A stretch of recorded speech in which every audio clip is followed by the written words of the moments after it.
Tonight, closure for two Central Ohio murder cases from the 1990s. 68-year-old Robert Edwards was arrested last year, but today a jury found him guilty.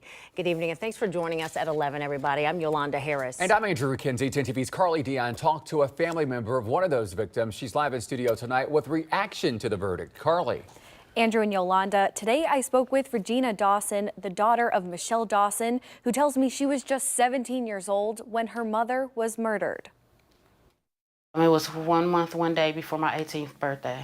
On November 7th, 1996, Regina's mother, Michelle Dawson, was found dead off the side of a road in Licking County. I went to school, I went to track practice, then I went to work.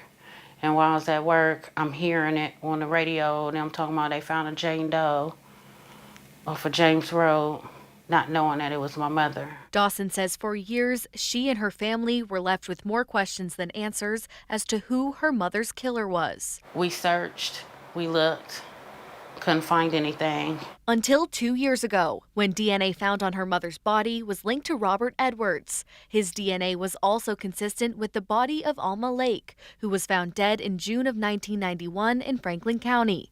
Edwards was also found guilty of the rape and murder of Lake today. Alma Lake, and most definitely my mom had people that loved him, that wasn't going to just let this go. Dawson says when she found out her mother's killer had been arrested, she was relieved. But today, that feeling is much stronger. I feel free. I feel like I can live now. Dawson says she feels in control of her life again. She says despite Edwards seeming to show no remorse in the courtroom today, she feels sorry for his family. Because now they have to live with the fact of knowing that their father or grandfather, uncle, nephew, cousin did something like this. And now, Dawson says she can focus on the happy memories and keeping her mother's memory alive for her kids. I'm the woman I am today because of her. Even though she didn't get to be here to help mold me into the woman that I am, she still had a big part to play in it. Edwards' sentencing is scheduled for August 9th, and Dawson tells me she expects him to spend the rest of his life behind bars. Carly Dion, 10 TV News.